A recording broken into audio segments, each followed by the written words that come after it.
Good morning to all of you. आइए चलते हैं पुष्पी पादपों में लैंगिक जनन।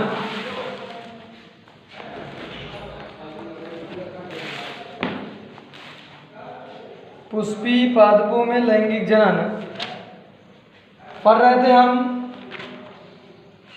और जो चर्चाएं किया था पुष्पी पादप में लैंगिक जनन हमने बताया था। जनन कितने प्रकार का होता है? दो प्रकार का, लैंगिक और अलैंगिक। तो लैंगिक जनन के विषय में चर्चा कर रहे थे। तब आइए, ये पुष्पी पादपों में लैंगिक जनन में होने वाली प्रमुख घटनाएं हो चुका था। इसमें पुष्पी पादपों में जो लैंगिक जनन की घटनाएं संपन्न होती हैं वो पुमंग एवं जायांग में ही पूर्ण रूप से संपन्न हो जाती हैं।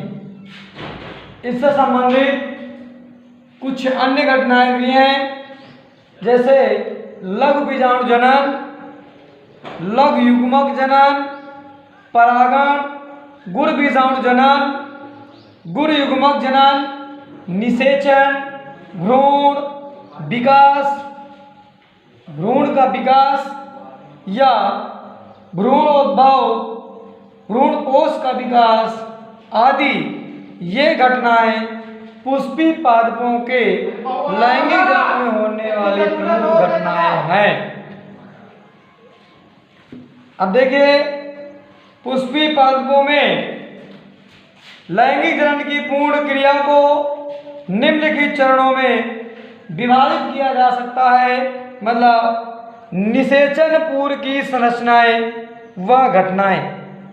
निषेचन पूर्व संरचना एवं घटना, दोहरा निषेचन या द्विनिषेचन, निषेचन पश्च संरचनाएं व घटनाएं, इन तीन चरणों में विभक्त किया जा सकता है आपके पुष्पी पादपों में लैंगिक जनन की पूर्ण क्रिया को। पुष्पी पादपों में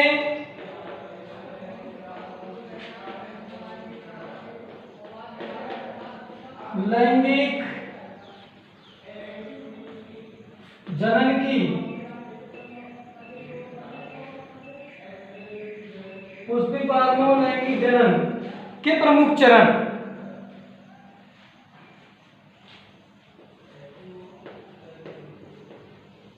क्रिया के लैंगिक जनन की क्रिया में होने वाला जो पूर्ण क्रिया, इसकी लैंगिक जनन की पूर्ण क्रिया को क्रिया के चरण आप कह सकते हैं, या कहें पुष्पी पादपों में लैंगिक जनन की जो पूर्ण क्रिया होती है उसके कितने चरण है, तो उसको नंबर 1, नंबर 2, नंबर 3 भागों में बांटा गया। पहला है निषेचन, पूर्व संरचनाएं व घटनाएं।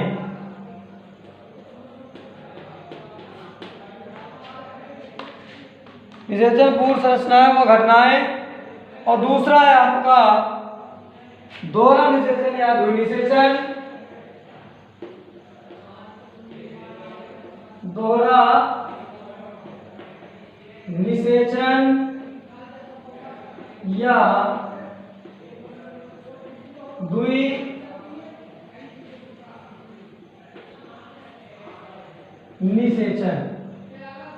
दोहरा निषेचन या द्विनिषेचन। नंबर 3 है निषेचन पश्च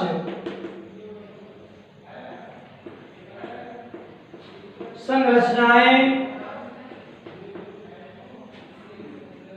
व घटनाएं।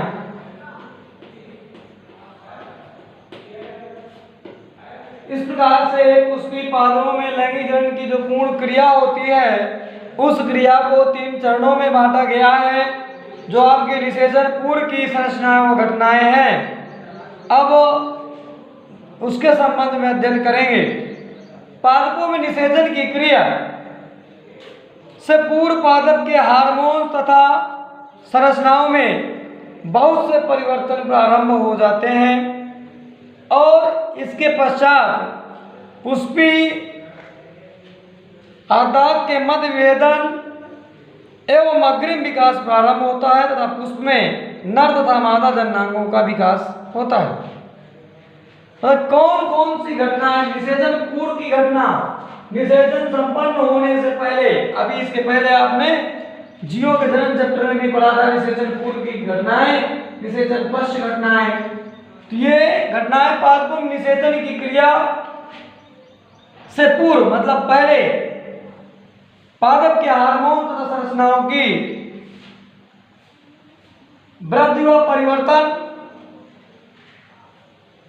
का आरंभ हो जाता है। अभी वृद्धि और परिवर्तन उसमें होने लगते हैं या बहुत से संरचनाओं में पादप हार्मोन्स की संरचनाओं में बहुत सारे परिवर्तन होने लगते हैं और परिवर्तन के फलस्वरूप कुछ पुष्पी आदाग के मध्य विभेदन होने लगता है। मतलब जो पुष्पी आदाग है वो विभेदित होकर के नए पुष्प के रूप में अग्रिम विकास की ओर अग्रसर होते हैं। पुष्प में नर तथा मादा जननांगों का भी विकास निषेचन से पूर्व प्रारंभ हो जाता है। नर जननांगों में परागकोश, लघु बीजाणुधानी, परागकण आदि संरचनाओं का विकास होता है तथा इसमें लघु बीजाणु जनन तथा परागण जैसी विशेष घटनाएं होती हैं। मादा जननांगों में वर्तिका, गुर बीजाणुधानी या बीजांड तथा भ्रूण कोश आदि संरचनाओं का विकास होता है। इस प्रकार से ये जो घटनाएं संपन्न हो रही है, कहने का मतलब इसमें निषेचन से पूर्व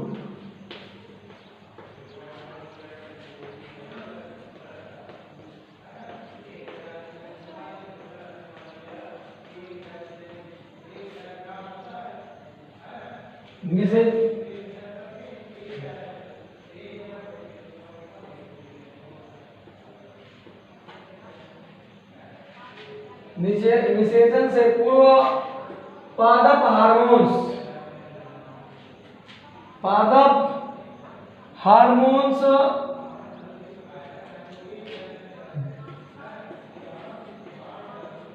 में बहुत से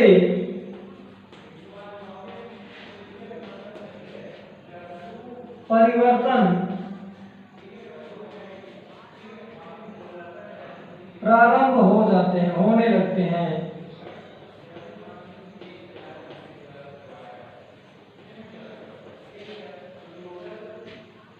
प्रारंभ होने लगते हैं।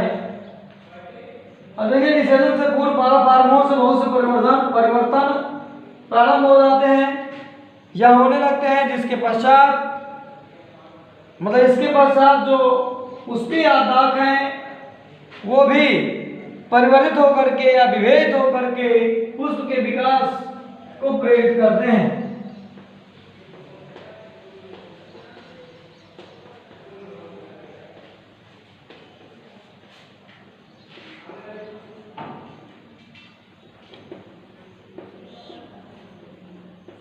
विभेदित होकर,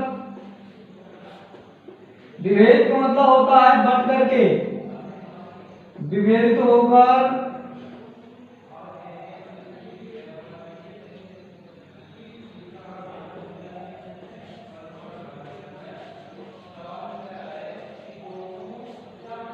पुष्पी विकास को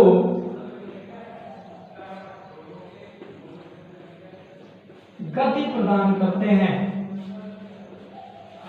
ये अब देखिए कुछ परिवर्तन और होते हैं, कुछ परिवर्तन और होते हैं। अब उन परिवर्तन नर जननांगों में परागकोश, लघु बीजाणुधानी, परागकण आदि संरचनाओं का विकास होना प्रारंभ होता है। मतलब जो नर जननांग है, नर जननांगों में परागकोश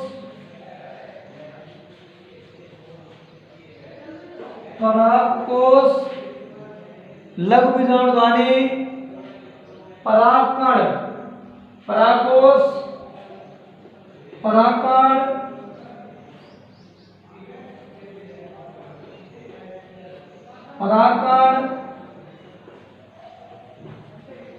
लघु बीजाणुधानी आदि का विकास प्रारंभ हो जाता है। ठीक,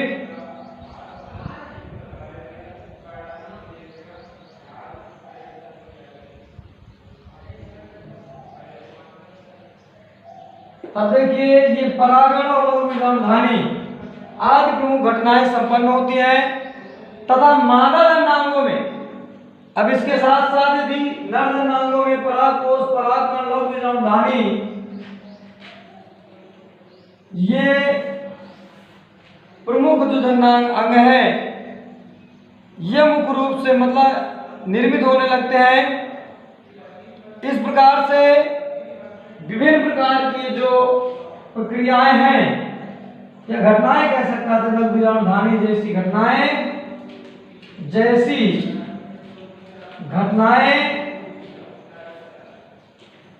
होने लगती हैं। ये द्वारा निषेचन से पूर्व हार्मोन्स में बहुत सारे परिवर्तन प्रारंभ होते हैं। यह निषेचन से पूर्व संरचनाएं व घटनाएं, मतलब नंबर 1 का जो परिवर्तन है वो पादप हार्मोन्स में बहुत से परिवर्तन होने लगते हैं। या आप कहें तो क्रिया से पूर्व पादप के हार्मोन्स व संरचनाओं में परिवर्तन प्रारंभ हो जाता है, जिससे पुष्पी अंगों का विकास होने लगता है और वो विकसित होकर के विभेद हो जाते हैं, कई भागों में बंट करके पुष्पी विकास को गति प्रदान करते हैं। इसमें नर जननांगों में मुख्य रूप से निषेचन पूर्व घटनाएं जो चल रहा है, इसमें नर जननांगों में निषेचन के पहले नर जननांगों में परागकोश परागकण लघु बीजाणुधानी जैसी प्रमुख घटनाएं होती हैं और इन अंगों का इनका विकास होने लगता है और ये घटनाएं संपन्न होती हैं। उसी प्रकार मादा जननांगों में वर्तिका गुण बीजाणुधानी बीजांड तथा भ्रूणकोश आदि संरचनाओं का विकास होने लगता है। इस प्रकार से इसमें गुण बीजाणु जनन की घटना संपन्न होती है। तो जो मादा जनन है, मादा जननांग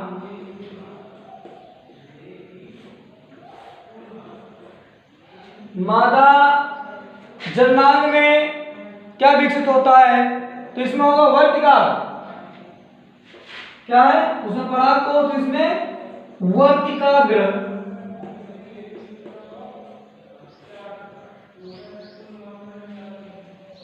वर्तिकाग्र गुण बीजाणुधानी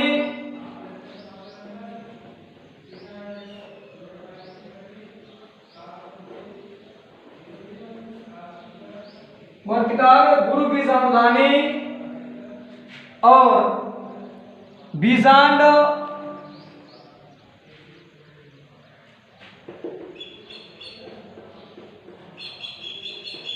भ्रूणकोश तथा बीजांड का विकास होता है। इसमें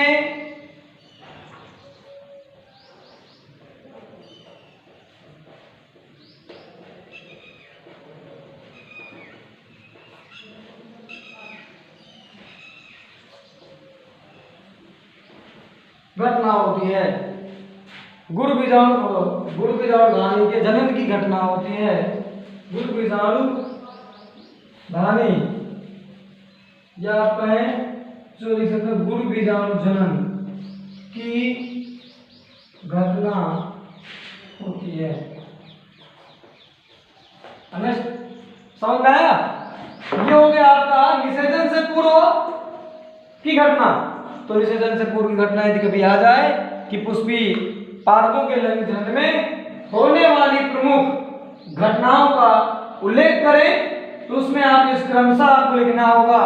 तो निषेचन के पूर्व की घटनाएं, निषेचन के बाद की घटनाएं और निषेचन के दौरान की घटनाएं, वो डबल फर्टिलाइजेशन या दोहरा निषेचन, जो आपका निषेचन पूर्व है pre fertilization structures and events, दूसरा है आपका डबल फर्टिलाइजेशन, तीसरा है आपका post fertilization structure and events. तो इस प्रकार से ये 3 घटनाएं हैं, जिससे पहली घटना निषेचन से पहले क्या होता है, तो निषेचन से पहले जो पुष्प होते हैं उनके पादप हार्मोन्स में परिवर्तन होने लगता है, उनकी संरचनाएं बदलने लगती हैं। जब संरचना बदलेगी तो पुष्पीय आधार मतलब जो उनका पुष्पी भाग होते हैं वो बढ़ करके पुष्प के विकास को प्रेरित करते हैं। इसमें और क्या होता है, तो नर जननांगों में परागकोश, परागकण, लघु बीजाणुधानी का विकास होता है। इन चीजों का लघु बीजाणुधानी का विकास होता है और इसमें लघु बीजाणु जनन धानी का विकास और लघु बीजाणु जनन की घटना होती है। ये लघु बीजाणु जनन की घटना होती है। ये तो नर में हो गया। मादा में, तो मादा में वर्तिकाग्र, गुण बीजाणुधानी, भ्रूणकोश तथा बीजांड का विकास होता है और इसमें गुण बीजाणु जनन की घटना संपन्न होती है। तो ये हो गया आपका निषेचन पूर्व की घटना। अब चलते हैं सीधे तौर पे, इतने भी यदि आपकी समझ में आ रहा हो तो आप निश्चित रूप से हमसे पूछ सकते हैं, बिल्कुल बिना किसी हिचक के, बगैर किसी डर के। आप पूछने के लिए जो ग्रुप आपका बनाया गया व्हाट्सएप ग्रुप, उसमें कमेंट करें, लिखें अपनी समस्याएं और आपकी समस्याओं का समाधान करने का प्रयास किया जाएगा। यह है आपका दोहरा निषेचन।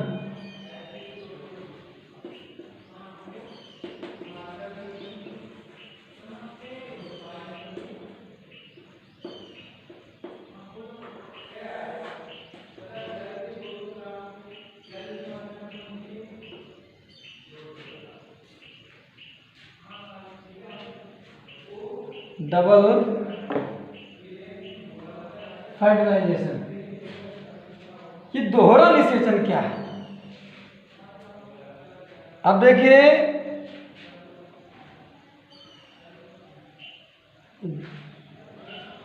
जो दोहरा निषेचन है प्रमुख रूप से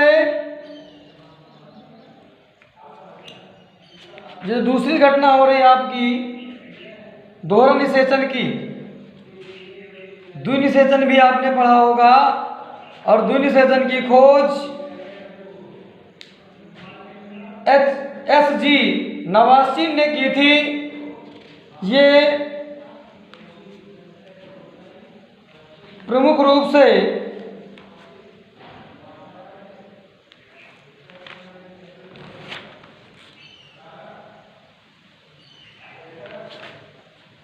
दो मिनट रुकिए आप। देखिए, डबल फर्टिलाइजेशन या दोहरा निषेचन चल रहा था, ये आपका दूसरा पॉइंट है। दोहरा निषेचन, इसको द्वि निषेचन भी कहते हैं। अब समझिए नाम से, दोहरा निषेचन, डबल फर्टिलाइजेशन।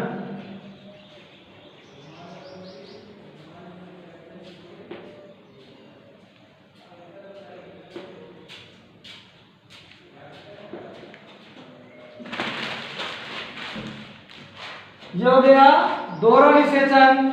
इसमें आवृत्तबीजी भ्रूणपोष में एक नर युग्मक अंडकोशिका से, आवृत्तबीजी जो भ्रूणकोश होता है उसका जो नर युग्मक होता है वो भ्रूणकोश में एक नर युग्मक अंडकोशिका से संयोजन करके, अंड कोशिका से संयोजन करके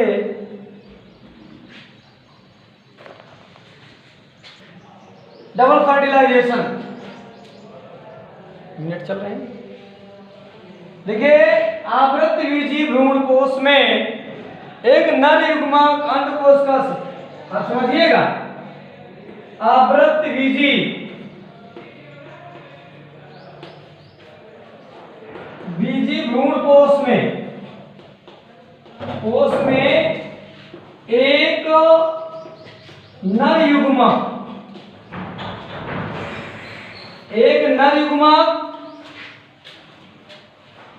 अंडकोशिका से संयोजन करता है। किसे? अंड कोशिका से संयोजन करके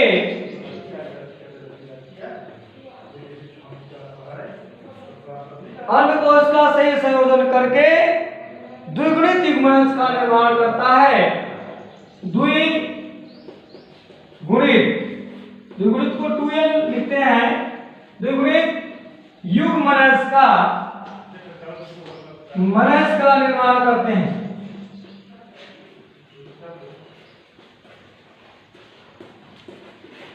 आप लिखते भी रहा, मैं सिर्फ ब्लैक बोर्ड में लिख रहा हूं, अन्यथा मैं बोल करके ही पढ़ा सकता हूं आपको। तो ये हो गया ये जो आपका आवृत्तबीजी भ्रूणकोश का नर युग्मक होता है वो भ्रूणकोश में एक नर युग्मक अंडकोशिका से संयोजन करके द्विगुणित युग्मनज का निर्माण करता है। इस प्रक्रिया को निर्माण करता है। यह प्रक्रिया संयुग्मन कहलाती है या सिंगेमी के नाम से इसको जाना जाता है। तो इस प्रकार से ये हो गया आपका संयुग्मन।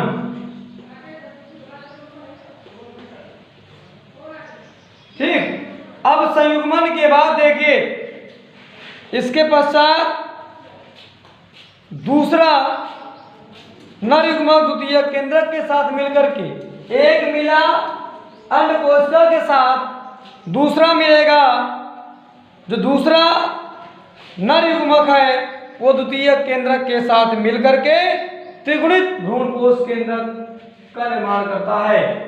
एक नर युग्मक अंडकोशिका से मिलकर के द्विगुणित युग्मनज का निर्माण किया।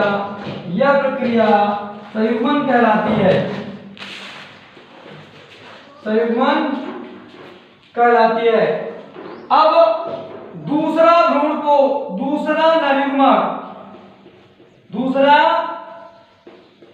नर युग्मक जो दूसरा नर युग्मक है वो द्वितीय केंद्रक 2n से मिलकर के या संलयित होकर के त्रिगुणित भ्रूणकोश केंद्रक का निर्माण करता है। तो ये लिया किसे? दूसरा नर युग्मक प्रमुख रूप से द्वितीय केंद्रक के साथ मिलता है। किसके साथ मिलता है? युग्मक द्वितीय केंद्रक के साथ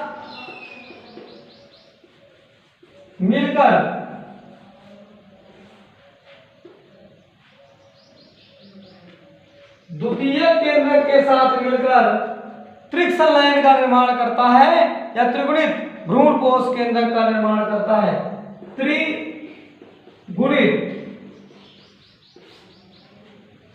त्रिगुणित भ्रूणकोश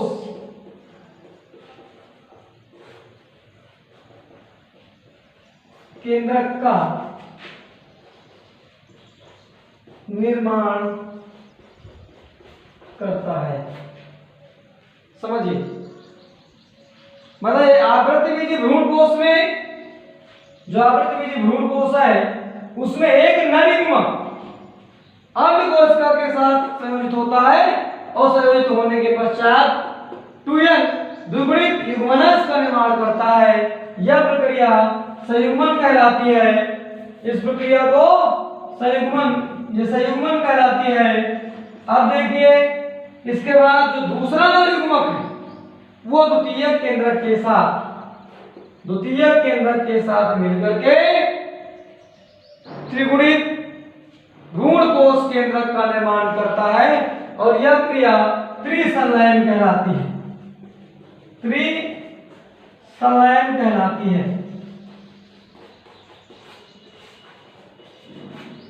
ये हो गया त्रिसंलयन। अब देखिए इस प्रकार दोनों युग्मक जो दोनों नरयुग्मक हैं निषेचन प्रक्रिया में भाग लेते हैं। अब आपकी समझ में आ गया हो कि डबल फर्टिलाइजेशन है क्या। मतलब जो दो नरयुग्मक होते हैं भ्रूणकोश में, तो ये एक नरयुग्मक अन्य कोशिका के साथ संयोजन करके द्विगुणित युग्मनज का निर्माण करता है।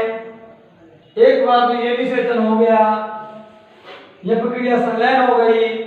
दूसरा नरयुग्मक द्वितीयक केंद्रक के साथ मिलकर के त्रिगुणित भ्रूण कोश केंद्रक का निर्माण करता है।